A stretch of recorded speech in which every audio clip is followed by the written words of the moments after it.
Good afternoon, everyone.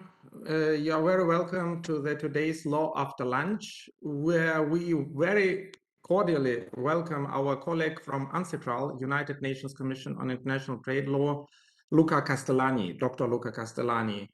Luca is working already for many years with UNCITRAL, and we have it was my chance to meet Luca several years ago, I would say even 10 years ago in Baku, Azerbaijan, introducing CISG in Azerbaijan and discussing these topics. Since that time, many things have changed. Azerbaijan is already for 5 years member, or even 7 years member state to the CISG. Other countries are joining, and we are all the time discussing different issues with regard to enlarge the scope of application of the different documents of the UNCITRAL, which are really very meaningful.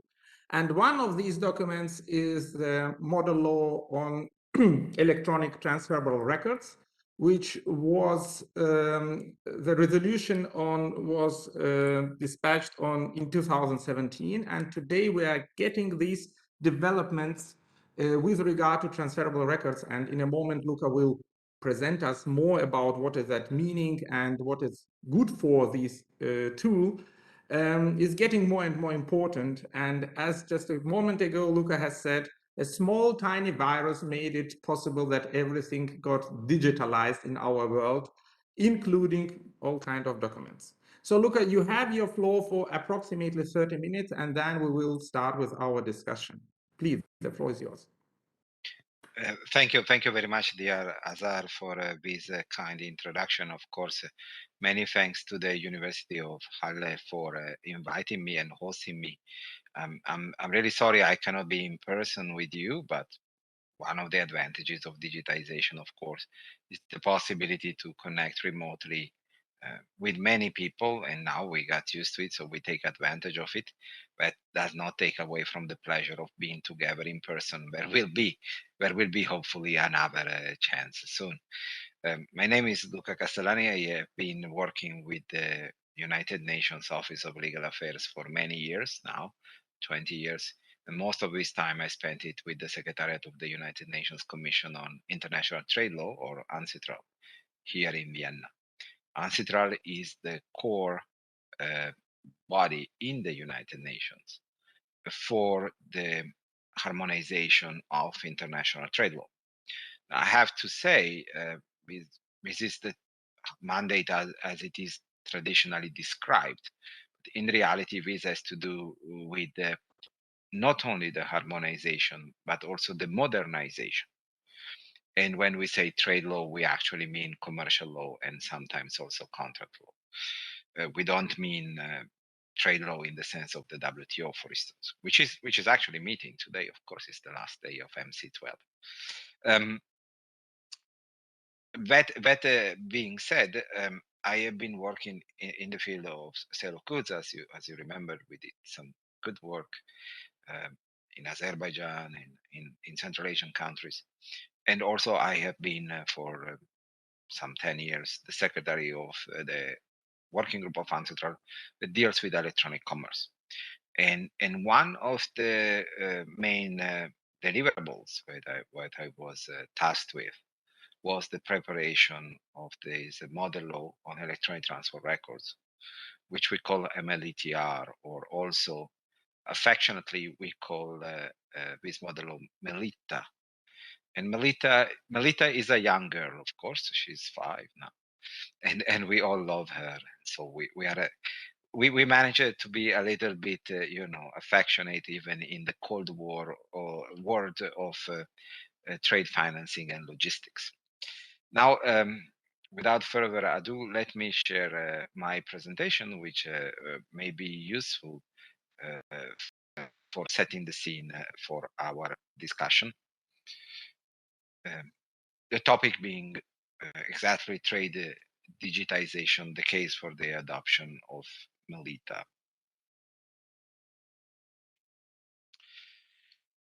The starting point has to do with digital trade. Even here, when it comes to these terminology. Sometimes we hear electronic commerce, sometimes we hear digital trade, sometimes we hear digital economy. But I believe that despite different words, we all know what this is about. This is about supporting the inevitable and unstoppable use of electronic means in economic activities. To the point that I would say nowadays it is very difficult to think of any commercial operator who is able to carry out the work completely without any we can have more or less, we can have entrepreneurs who are operating only online, and so they will be fully virtual, but also those who have a physical presence in one way or the other, for instance, to file the tax return, they will come at some point to the use of electronic means. And I believe that here it's important to appreciate an evolution that has taken place in the last years. When we think of the use of electronic means, and of course, I myself, I'm not really a teenager, so I've seen a little bit of this evolution. First, we think of the use of electronic communications, for instance, to share information at a distance instantaneously, everywhere and anytime. So we like it very much because we can send an email, we can send a WhatsApp message, and the other person can be on the other side of the world, and when they wake up, they will read and they will reply, and we don't need to do funny things like it used to be in the older days. Now, this is very important, of course, and it's critical to enable that to the fullest. But there is another dimension to it. There is the value of data and of automation. So when we send electronic information, this information can be reused, can be analyzed, it can be compiled. And also a number of steps that would have required the human intervention before can be automated. And of course, the absence of human interaction makes the process usually not only faster and cheaper, but also more reliable, because there's less chances for mistakes, there's less chances for delays, and so on and so forth. So two aspects to it.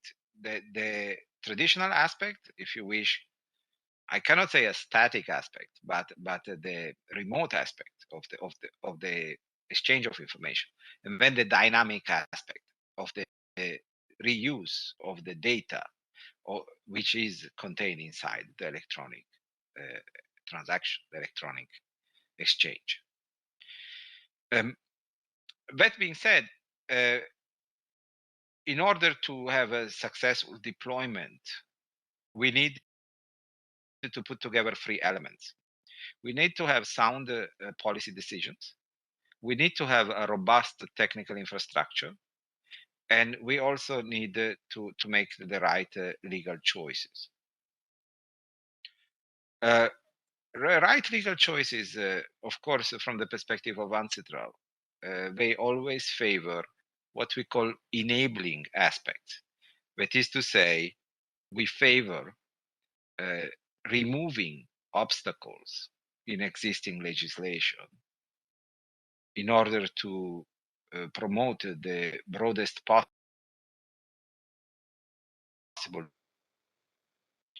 But we don't deal with the regulation, so you will not come to UNCITRAL to ask on how to set some limits to this use. We would have to look elsewhere. That being said, we know that in certain business fields, there is more desire for innovation, and in certain business fields, there is less desire for innovation. And in particular, I would say, this is a bit ironic, but on the one hand, banks have led the revolution because they were promoting electronic payments. These are not the electronic payments we see now, the micro payments, which we can do in many ways. When we go to the supermarket at the cash out, we don't know anymore if people will pay with a card, with a phone, or with a watch, because people pull out all kind of things and we go next to the NFC receiver, and then the transfer of money takes place with different devices. But this is not what I'm thinking of. But 40 years ago, when there was really the beginning of these were small volume, high value payments, which were made among big commercial banks and among central banks, which basically brought in the interest for electronic transactions in the commercial field. This was one of the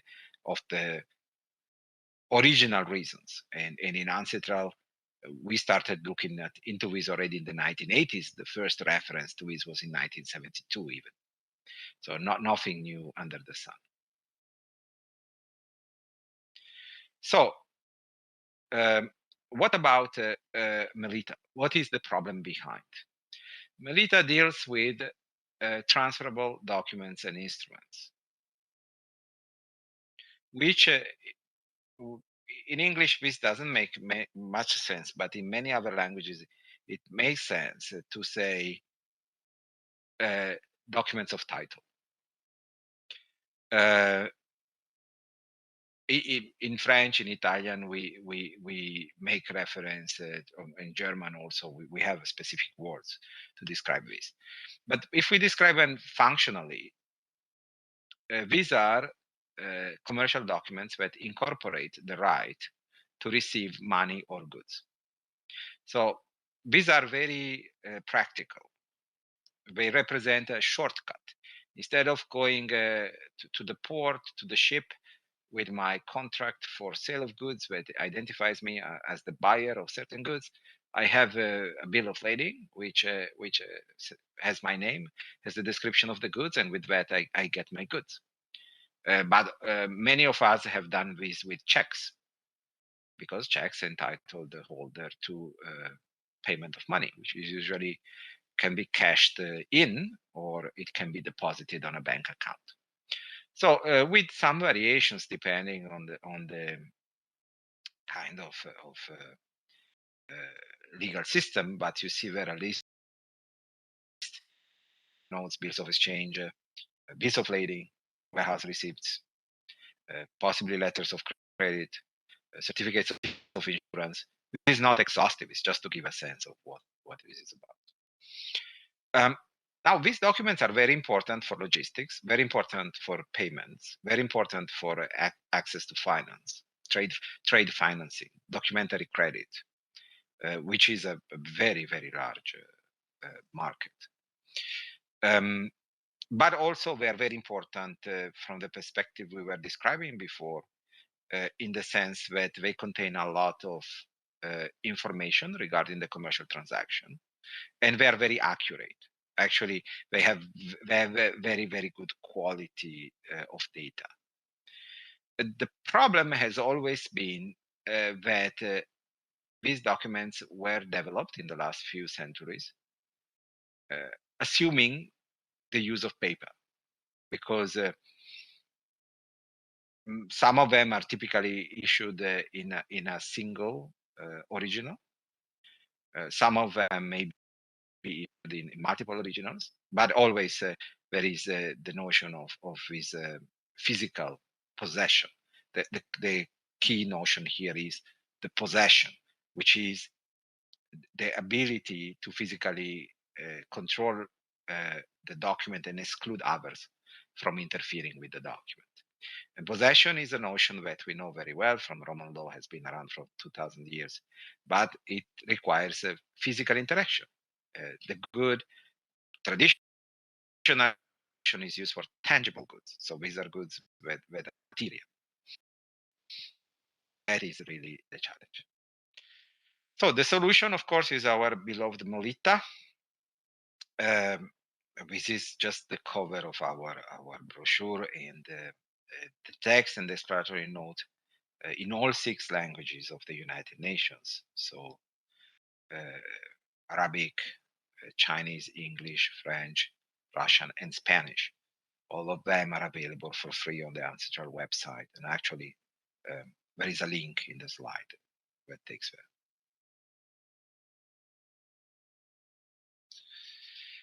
So what are the basic features of MLETR? We cannot go in detail to study the details, but MLETR is complete and complements existing UNCITRAL texts. UNCITRAL texts on e-commerce have been very successful. They have been adopted in more than 100 states. And sometimes we don't know of that. This very morning, when I woke up, I read some news, and then I realized that Eswatini adopted an Electronic Transactions Act, and I went to check it, and it's available online. And I've seen a lot of familiar language, so I think that we will add also Eswatini to the very long list of countries that have already adopted UNCITRAL texts in this field. And they are based on 3 fundamental principles, which are technology neutrality, non-discrimination against the use of electronic means, and functional equivalence. And MLETR is no exception to that. It is built on these 3 principles. It is, even before that, it is built on what I was mentioning before, that is to say, it is enabling legislation. That means that we don't introduce any new regulation. We don't introduce any new mandatory requirement. We just want to clarify how it is possible to issue an electronic transfer record, which is, by definition, the electronic equivalent of a paper-based transferable document or instrument. Transferable document or instruments in English is what I said before. That is to say, any document that incorporates the right to payment of money or delivery of good. And so it's a very clear category in the civil law countries. What this means, and it's incredibly important, is that the same rules apply to electronic and paper-based documents. And why is it so important? Because there could be issues of change of medium. In particular, there can be issues where we decide not to use, for whatever reason, any more electronic, and to use again paper, usually because one participant in this process is not able to process electronic information. And one concern is that by changing medium, if we change the substantive rules, we create a problem of a dual regime applicable to the same commercial document, which is a bit challenging. And if we follow functional equivalence, we don't amend in any way the existing rules. And so there is also no need to readjust existing practices that may continue with paper, because in most cases, in all cases, there is no switch over from paper to electronic all of a sudden, like where it was no electronic before, and then it's 100% electronic. But the implementation is step by step. It's progressive. And so for some time, even for several years, we may have both types of documents circulating, and we want to have the same substantive law applying. That's the issue. The model law is also very technology neutral and model neutral, although one of the features that made it interesting when it was adopted is that it does provide guidance for its implementation with the use of distributed ledger technology and blockchain. That's because there is a significant interest for using blockchain for these kind of documents, especially bills of lading, which does make sense because blockchain has certain features which may be useful to give assurance of the singularity of the document. That is to say, that the document is issued only in one original. And as it says in the slides, singularity is to prevent the issue of double spending. So that I have two identical checks, which I cannot even tell one from the other because they're in electronic form, and then two creditors go at the same time to the same debtor and they both ask for the payment of the same sum of money. Now, this of course happens also on paper, and it happens all the time.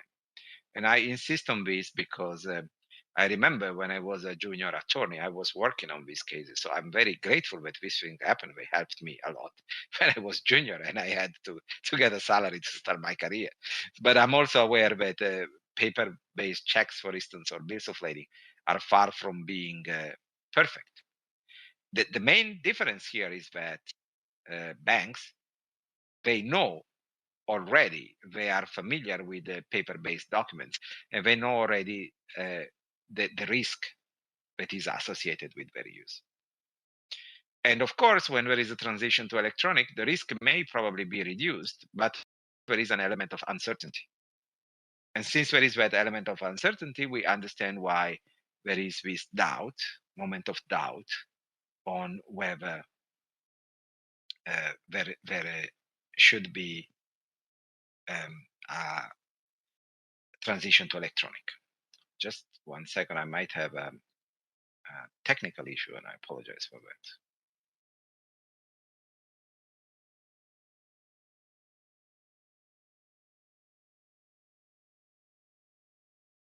that. If you don't mind, since now I am on the slide, I will continue with the slide without my video.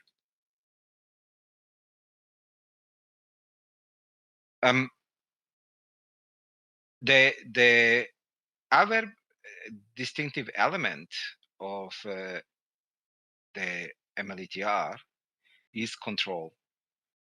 And to me, control and singularity are two sides of the same coin. Why? Because control makes sure that the person who is in control of the record, which is the equivalent of the possessor of the document, is the person who should be. So if I am issuing this document to Professor Aliyev, that actually Professor Aliyev gets hold of it, and then that Professor Aliyev will be the one who would be disposing of it if he thinks so.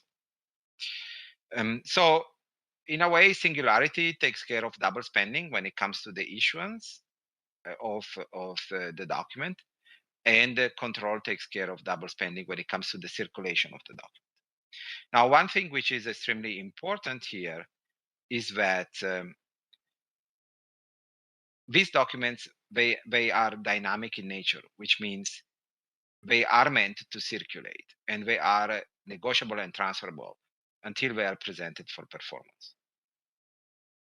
And so it is extremely important that the electronic transfer record will record all the events, and so the integrity of the electronic document is assured. But this is similar to, say, endorsements that can take place in the back of the bill of lading.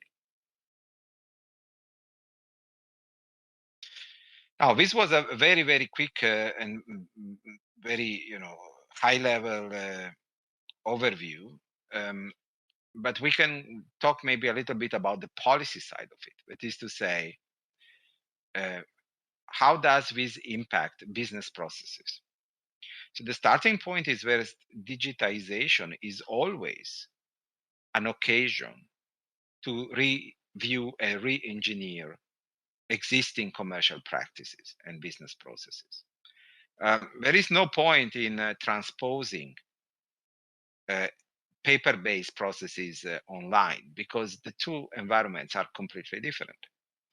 So, of course, the first time I will do something electronically, maybe I will scan a bill of lading and attach it to an email and send it. This is not, of course, an electronic transfer record.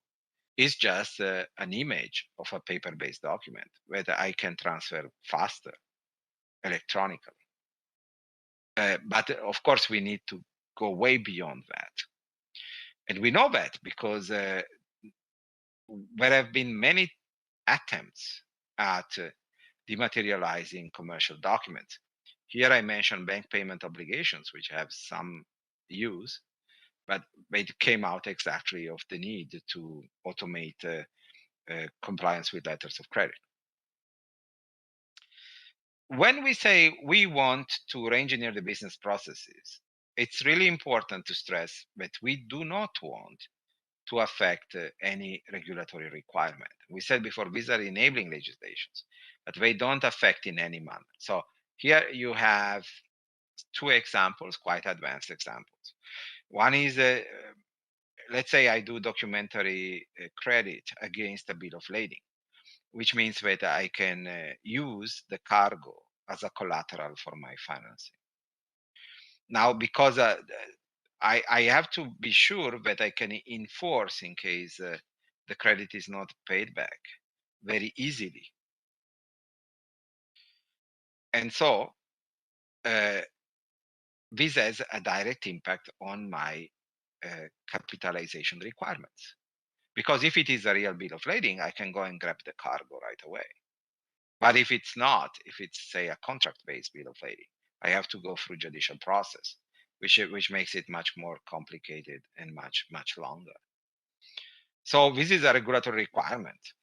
And then also with respect to the structure of the information and the use of certain providers or others.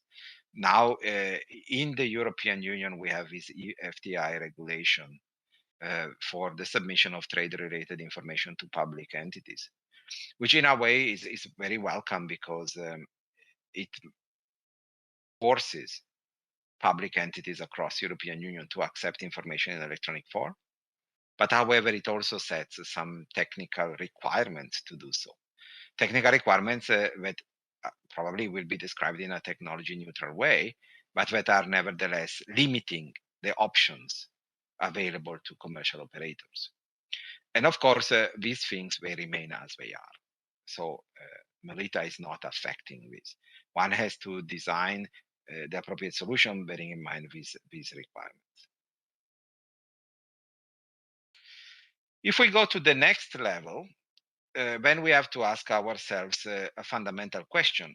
We do have, of course, a single commercial transaction, for instance, a contract for sale of goods. And we have many commercial documents and even regulatory documents. When we do analysis for single windows for customs operations, we come up with 50, 70, 100 different documents, depending on the type of transaction. Of course, we can replace all of these in a single electronic transfer record, which at this point is not only the bill of lading, but it's everything. This record contains all the information related to the transaction. And then it is possible to query to the record and to compile the information that is necessary for any business partner. And here, business partner can be a bank, can be customs, can be anything. And then provide that information structured as the corresponding paper-based document. Now, what is the difference here between having many commercial documents in electronic form and having a single source? It has to do with the data quality, because if I have a single source of information, I have the highest assurance that data is up to date, complete, accurate, and authentic. And this gives me also the possibility, ideally, of course, we are talking here about a model which is a theoretical model, is not yet fully deployed anywhere, to have integration of all data elements on all sources across the cross-border supply chain. So this is the implementation of the concept of data pipeline. Now, we see a lot of these data flows, data highways, which run on the side of existing supply chain corridors. But we don't have yet the 100% digitization and integration. If we follow this approach, then we see that these electronic transfer records, which are enabled by MLETR, they sit really at the center, at the core of these trade ecosystems that put together all information about logistics, all information about trade financing, and also all regulatory information and custom single windows. If one wants to see an example of that,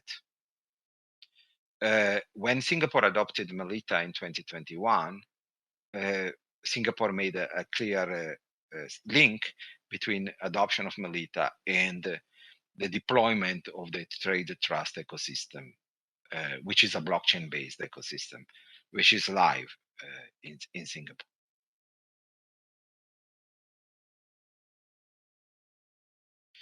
Now, these are some examples of the benefits that arise from MLETR adoption, as well as from the adoption of trade digitization or paperless trade. This is with respect to COVID-19. So if we look at some of the issues of COVID-19, first of all, one problem of COVID-19, we still see it, for instance, in China. There's disruption in supply chain because of the need to minimize personal interaction or quarantines and so on and so forth. So the more we digitize, the more we have direct personal interaction, the more we can minimize these disruptions. Of course, also, if we have full control and governance over the whole supply chain, we can also know exactly where things stand, where they don't stand, and we can prioritize, humanitarian shipments, for instance. We can see, we have a dashboard basically that gives us all the information, statistical information, analytical information, all kind of information. And then last but not least, in the medium term, if we have all of this information, we can better assess the conditions for providing credit, especially based on trade financing. And this is supposed to be beneficial, especially for SMEs, because SMEs are the ones who are less in a position to present their case and to show their credit worthiness because they have less assets. So it can be more difficult to have a real assessment of their potential. But by aggregating information and providing statistical information like this, it is expected that it will be easier for them to get access to credit whenever they are credit worthy. Going towards a conclusion and mindful of time, as I said before, more than 100 states have already enacted the UNCITRAL tax on e-commerce. I don't put the exact number because, as I said, I have to update it all the time. So maybe today I have to update it again. But MLETR is enforced in 7 jurisdictions, which is to say 6 states, including Singapore and Bahrain, and 1 special economic zone in Abu Dhabi, the Abu Dhabi Global Market, which is a fintech hub. There are a number of other countries considered. There are some bills. I just found out this week, for instance, that there is a very interesting bill that came from the Netherlands. So this is up for consultation. The consultation period is up to mid-July, and it has many elements of MLETR. It has also other elements. So here again, there is many things that are developing and happening. And what is very important is MLETR has had a boost from the COVID-19, because in early 2019, the ICC, International Chamber of Commerce, contacted us and said that they thought that broader adoption of MLETR was really critical to mitigate the effects and to also promote economic recovery. I must say, for the reasons that I said before, I explained with COVID-19, but it applies to all major trade disruptions. So it's not just a pandemic. We're now seeing other types of problems, and digitization is a solution to all of these disruptions. So we can make a broader case here. There is a dedicated ICC Digital Standards Initiative, which has many documents. This initiative, ICC, Asian Development Bank, and the government of Singapore. I have to say the Asian Development Bank is incredibly active also in promoting, also giving funding for MLETR adoption. But this initiative is based in Singapore, and we are active both on the legal side, of course, in close cooperation with us, and also on the technical side. So they provide the technical standards to be used for MLETR implementation based on interoperability, open source access, and so on and so forth. And then there is a political level, and this text has been endorsed not once but twice by the G7 digital and tech ministries. Last year under the presidency of the UK, and this year under the presidency of Germany in April. These statements are easily available online. To conclude, what is happening in Germany, this is a good example or illustration of some of the things that are happening. As I said, it has led the second G7 endorsement of MLETR in April. And is also among G7 countries, it is the one that has done the most, because this endorsement means that the G7 countries, which were actually G7 plus with Australia and South Korea last year, they committed to take into consideration the adoption of MLETR and to adopt to the extent possible, because they believe in this kind of trade digitization. So it's an incredibly important high-level endorsement. Germany is leading together with the UK. The UK, it announced last month in the famous speech that Prince Charles gave to the parliament that one of the bills that the government intends to introduce this year has to do with electronic trade documents. But because of the specificity of English law, there was a thorough consideration of MLETR. There's a lot of influence of MLETR, but the way the bill is drafted is different from MLETR. It takes into account the specific requirements of English law. In Germany, we have the reform in 2013 of the Maritime Code, which is in the Handelsgesetzbuch. So you see there are references. We already have in force with the paragraph 516 part 2, which introduces the use of electronic bills of lading based on a functional equivalence approach. But this is not yet implemented, because there is the possibility to issue a regulation that specifies the details of circulation of the bill of lading. And I have to say, the German business associations and also the banks and credit association came out very strongly in favor of MLETR. And they were instrumental in having this second endorsement at the G7 level and in moving forward with this project. There are people in Germany who are working very actively in this field. They're big experts. It's possible to find easily what we're writing, and I believe that there is also desire to start a discussion of this implementing regulation in the second half of this year, which is in a couple of weeks, basically. I mean, the second half starts in a couple of weeks. Probably the discussion will be after summer, and I take it that again, MLETR will be taken into consideration. But in reality, the existing legislation that was adopted in 2013 is already very UNCITRAL inspired, because it took into account the Rotterdam rules, which are a treaty on the maritime carriage of goods, which has not yet entered into force. But however, its provisions are there, of course, and it's possible to take inspiration from them. And since the provisions on electronic transport documents were in line with the prior UNCITRAL text and tradition in electronic commerce, then it is that the Rotterdam rules are one evolution, but the Rotterdam rules are not only about electronic bills of lading, they're mostly about many other things, including, importantly, about the substantive law of the bill of lading. And then, of course, MLETR is a further evolution, but it's always in keeping with the UNCITRAL tradition. And that allows this text to have a constructive and fruitful dialogue.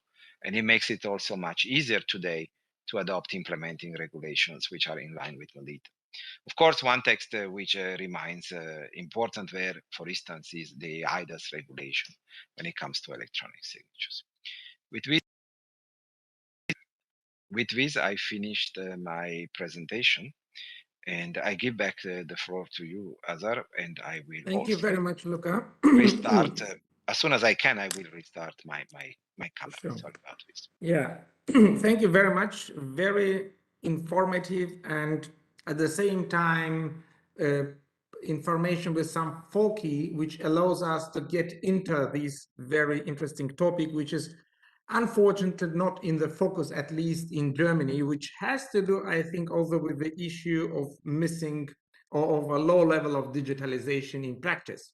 So regulation can be developed, but if you don't have infrastructure, I mean, just as example, as eIDAS regulation, it's not practically functioning. If you ask which part of German population use electronic signature, it will be really minority. And the same thing with regard to customs, to tax authorities, and so on. So you need digital infrastructure to use these regulations. So regulation can regulate something which is already there. That would be an important step.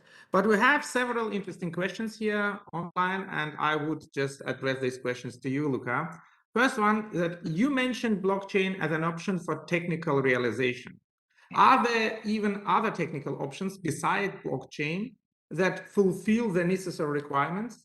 I cannot think of any other, especially regarding the unique certification of ownership. We can think of single registries. Basically, in principle, there are three approaches that we are aware of, but of course, we are open to any other approach that might come up in the future. That's the beautiful aspect of working in this field, that we don't know what's going to come next.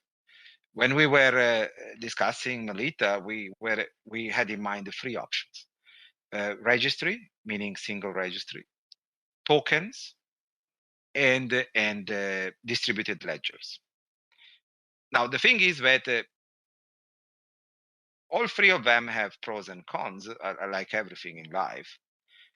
Now, with the NFTs, the token approach can be also exciting. But then the NFTs are somehow based on distributed ledgers too. So we have to first decide the terminology that we're going to use.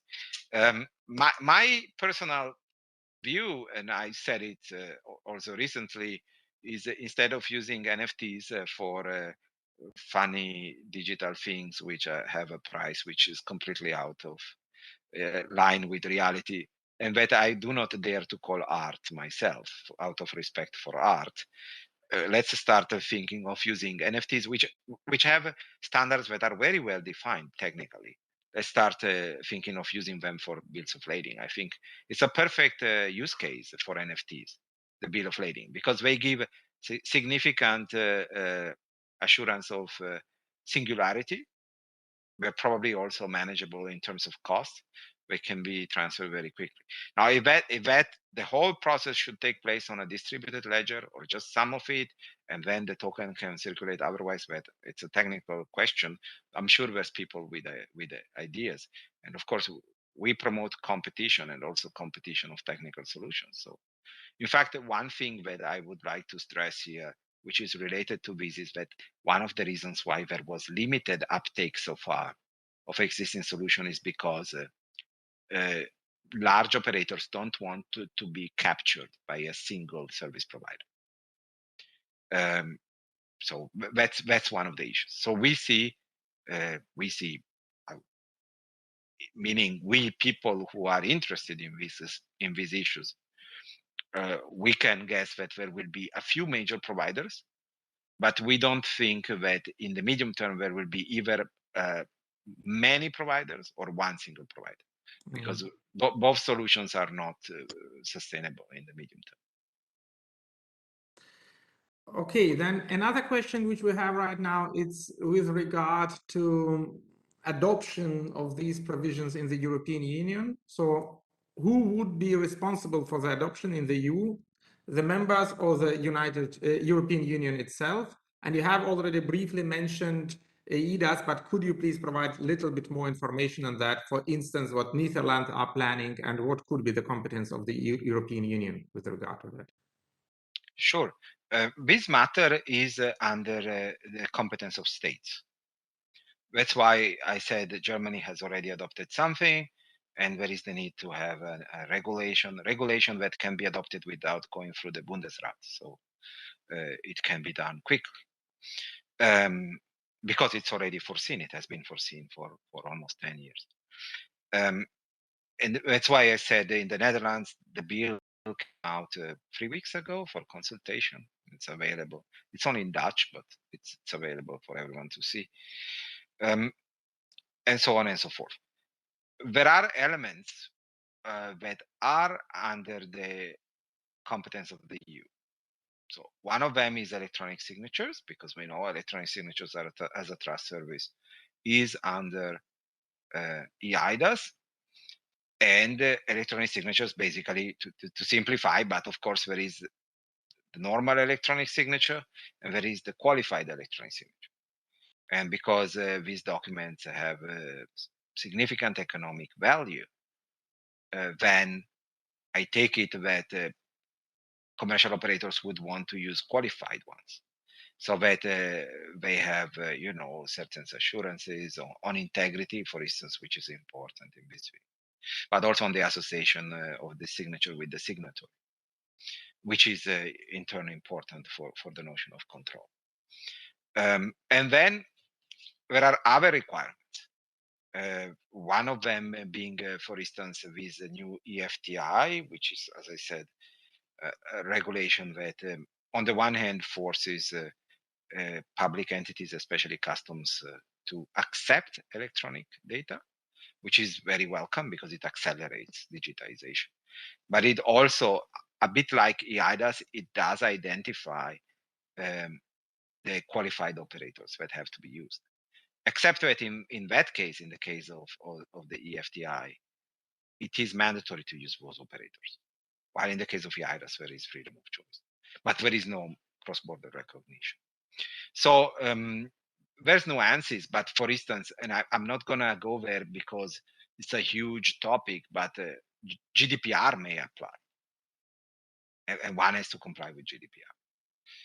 Although these are B2B exchanges, so one has to see to what extent it would apply, but there's always the need to look at least into this and see if it does apply. So if it's a commercial document itself, the answer is easy. It's a European, it's left to each state.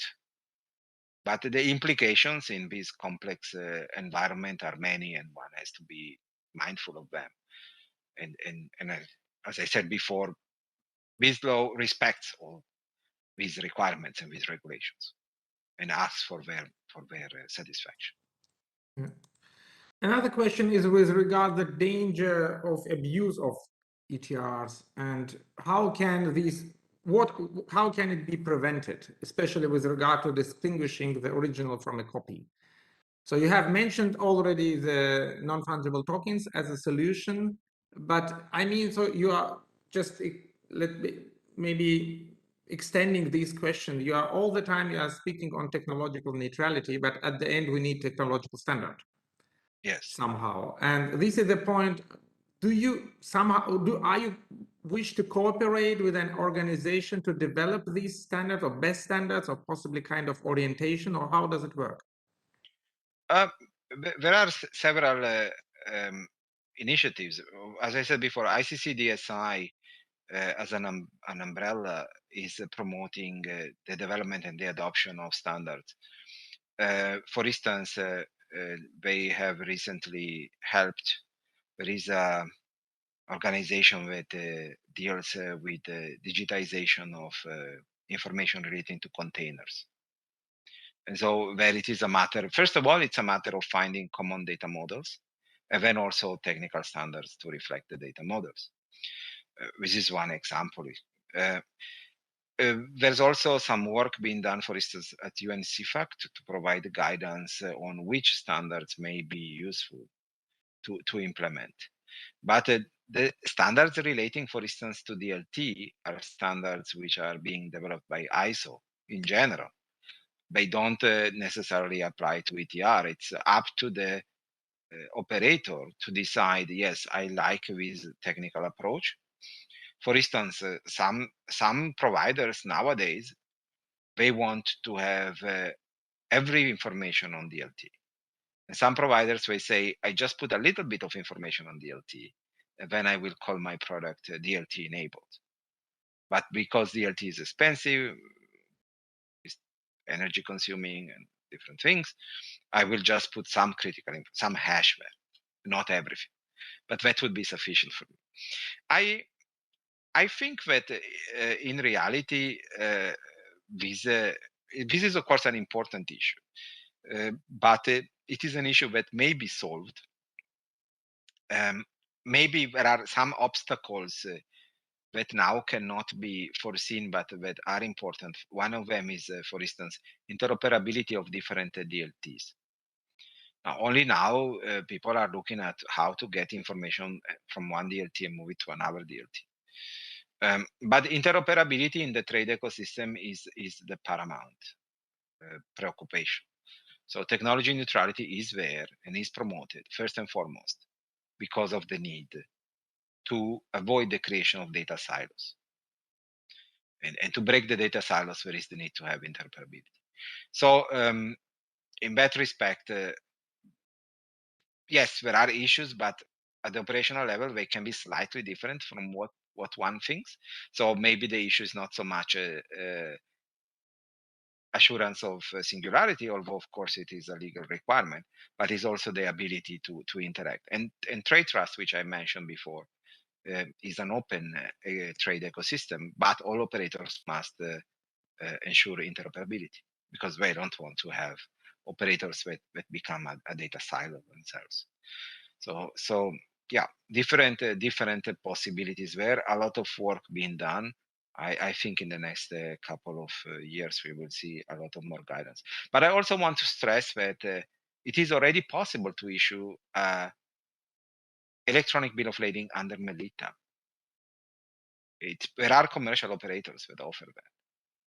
So, and in two ways, there are several commercial operators that claim compliance with MLETR, and they can say so because the real standard, the ISO standard or the ITU standard, is not there yet. So they can say, meanwhile, I can say I'm compliant.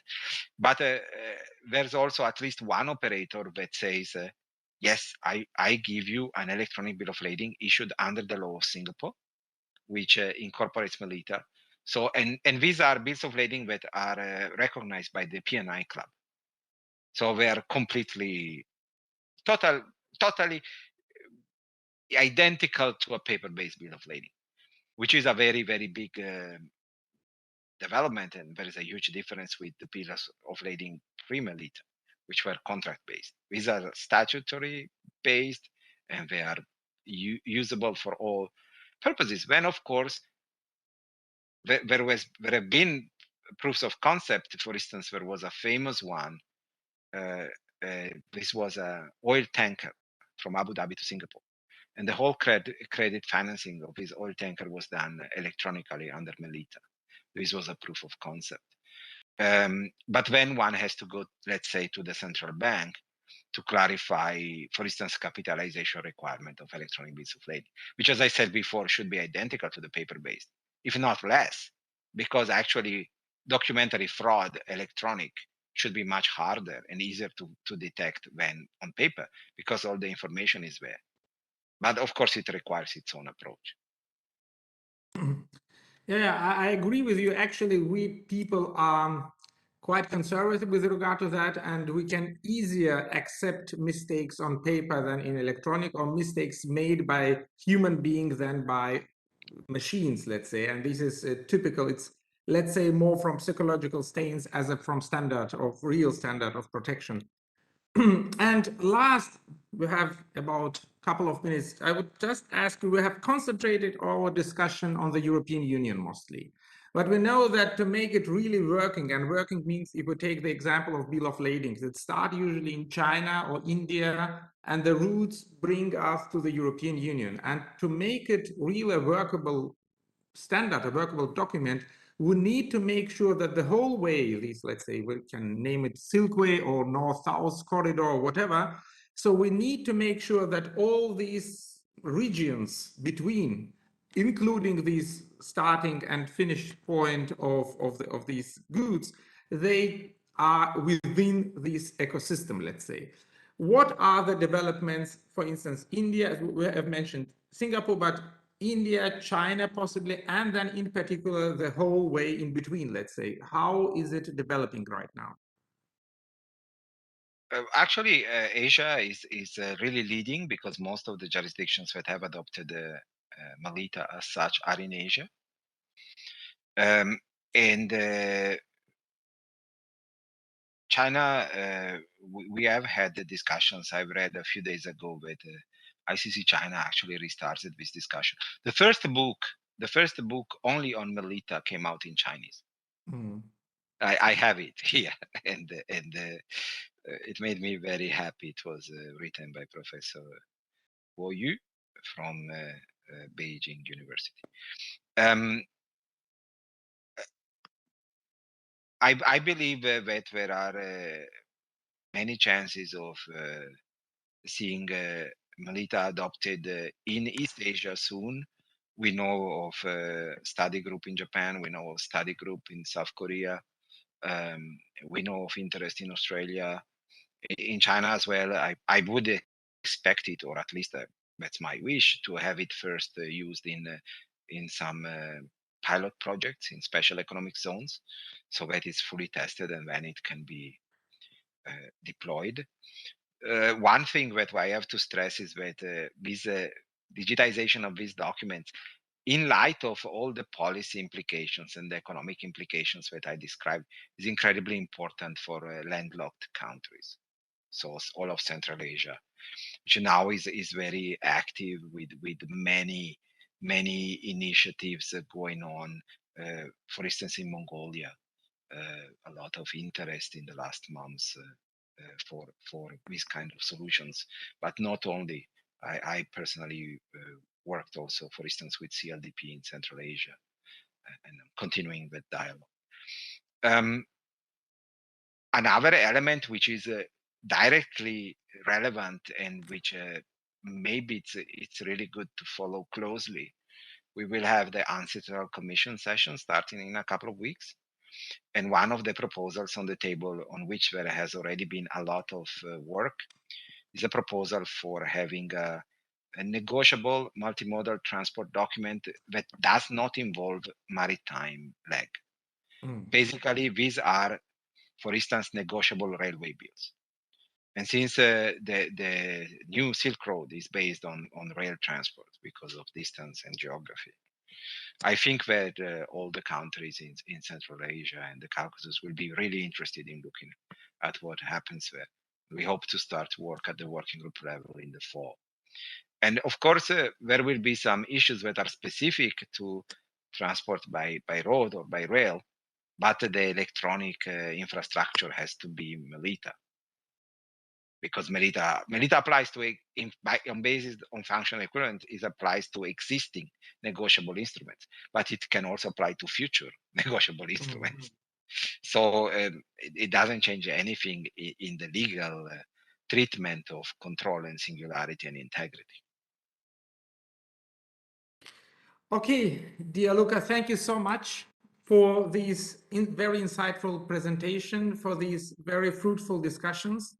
I hope very much that we will stay in touch, and possibly in a next semester or in a year, we can welcome you here in Halle in person with another presentation on results of your work, and we can see development with regard to MLETR, but also other numerous instruments of the UNCITRAL, which is very important to the world actually in these difficult times. Thank you very much for your work and for joining us. Have a nice day. Thank you, Azar. Bye-bye. Nice day to everyone. Bye-bye.